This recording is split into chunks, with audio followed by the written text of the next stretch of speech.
श्रीमद कुंज विहारणे नमः। श्री स्वामी हरिदास विजय तीर्थराम, श्री युगल सरकार, सदगुरुदेव और आप सभी रसिक भक्त वृंदों के श्री चरणों में दास का साष्टांग दंडवत प्रणाम। आज श्रीमद् भागवत महापुराण के एकादश स्कंद के अंतर्गत 25वां अध्याय तीनों गुणों की वृत्तियों का निरूपण। भगवान श्री कृष्ण कहते हैं, पुरुष प्रवर उद्धव जी, प्रत्येक व्यक्ति में अलग अलग गुणों का प्रकाश होता है।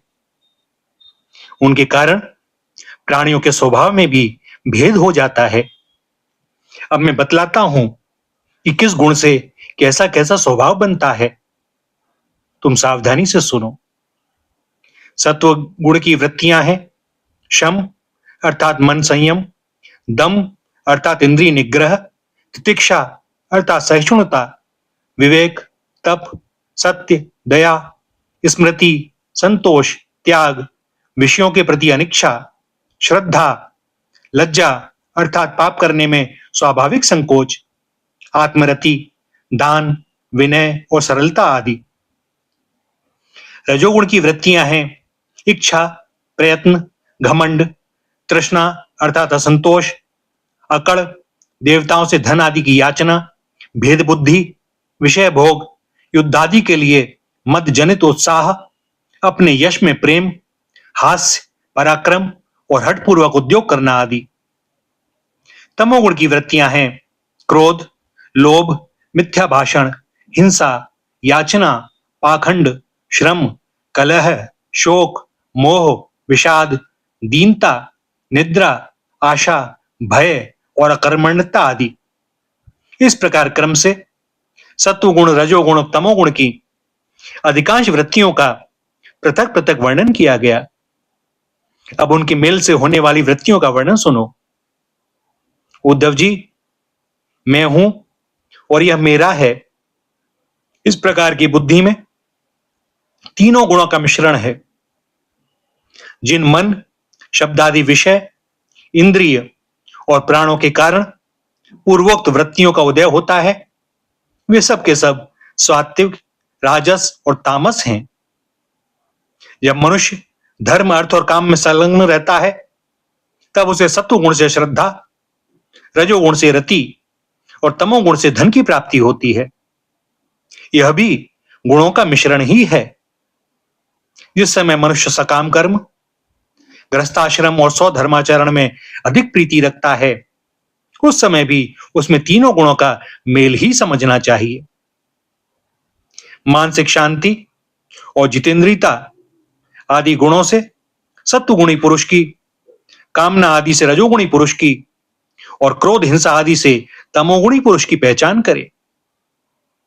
पुरुष हो चाहे स्त्री, जब वह निष्काम होकर अपने नित्य नैमित्तिक कर्मों के द्वारा मेरी आराधना करे, तब उसे सत्वगुणी जानना चाहिए।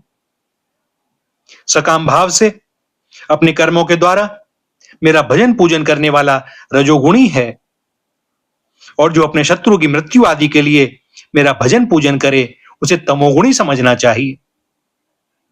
सत्व, रज और तम, इन तीन गुणों का कारण जीव का चित्त है, उनसे मेरा कोई संबंध नहीं है।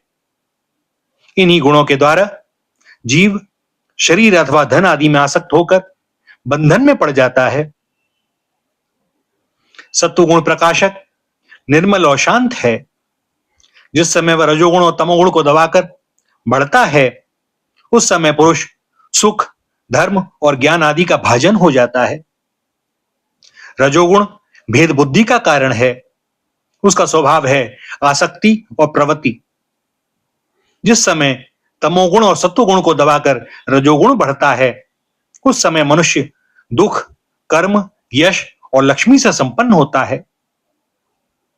तमोगुण का स्वरूप है अज्ञान।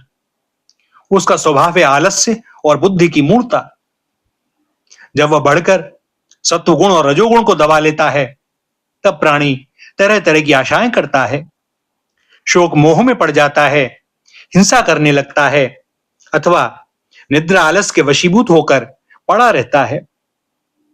जब चित्त प्रसन्न हो, इंद्रियां शांत हो, देह निर्भय हो और मन में आसक्ति ना हो, तब सत्व गुण की वृद्धि समझनी चाहिए। सत्व गुण मेरी प्राप्ति का साधन है।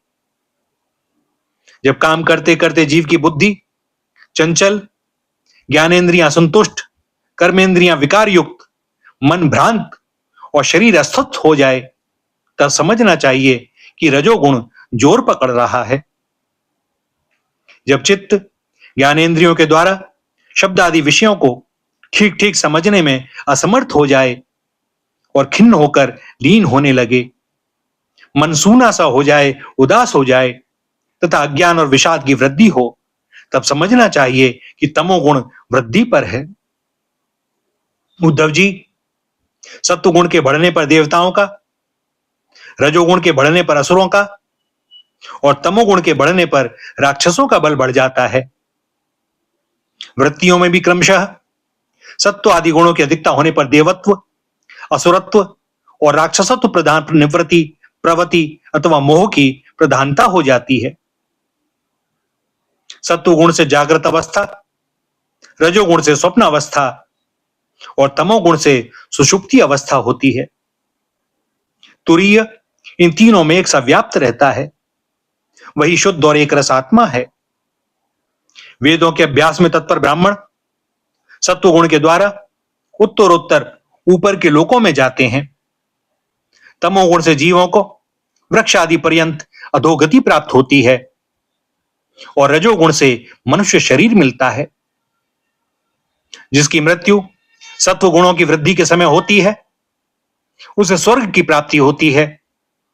जिसकी रजोगुण की वृद्धि के समय होती है, उसे मनुष्य लोक मिलता है और जो तमोगुण की वृद्धि के समय मरता है, उसे नरक की प्राप्ति होती है।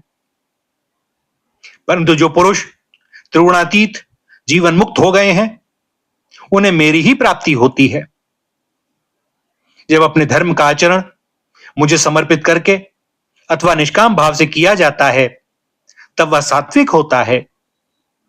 जिस कर्म के अनुष्ठान में किसी फल की कामना रहती है, वह राजसिक होता है और जिस कर्म में किसी को सताने अथवा दिखाने आदि का भाव रहता है, वह तामसिक होता है। शुद्ध आत्मा का ज्ञान सात्विक है।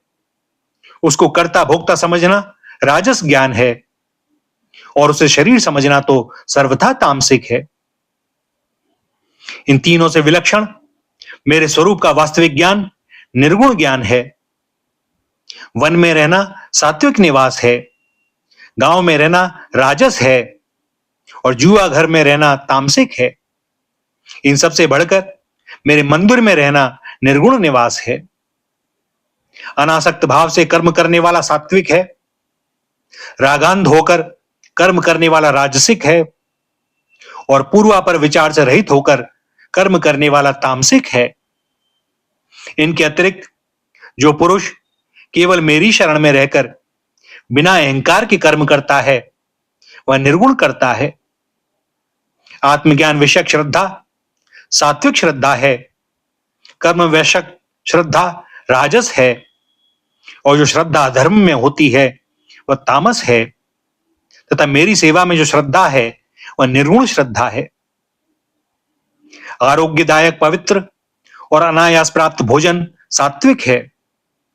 रसनेन्द्रिय को रुचिकर और स्वाद की दृष्टि से युक्त आहार राजस है तथा दुखदायी और अपवित्र आहार तामस है।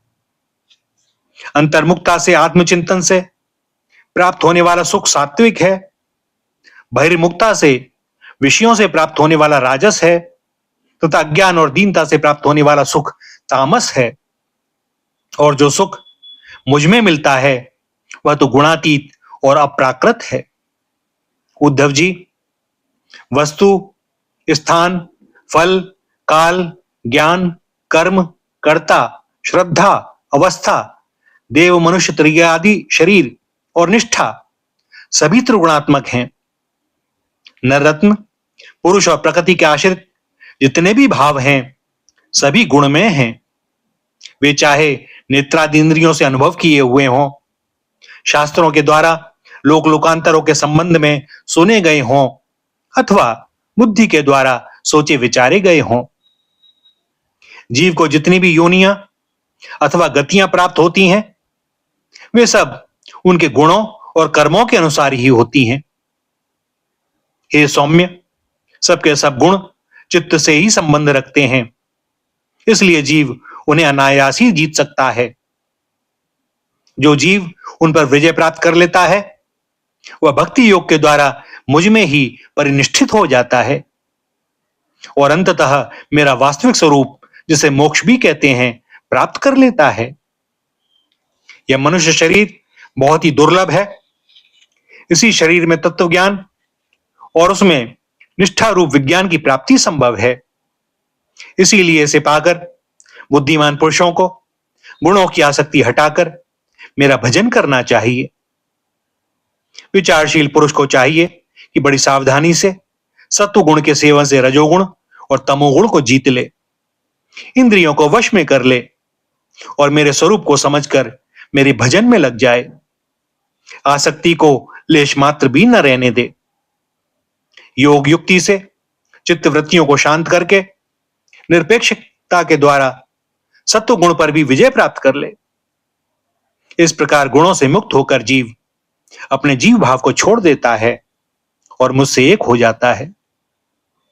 जीव लिंग शरीर रूप अपनी उपाधि जीवत्व से तथा अंतःकरण में उदय होने वाली सत्व आदि गुणों की वृत्तियों से मुक्त होकर मुझ ब्रह्म की अनुभूति से, एकत्व दर्शन से पूर्ण हो जाता है और वह फिर बाह्य अथवा आंतरिक किसी भी विषय में नहीं जाता।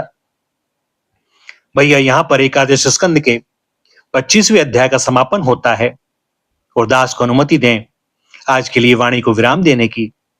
आगे श्री हरि की जैसी जो इच्छा।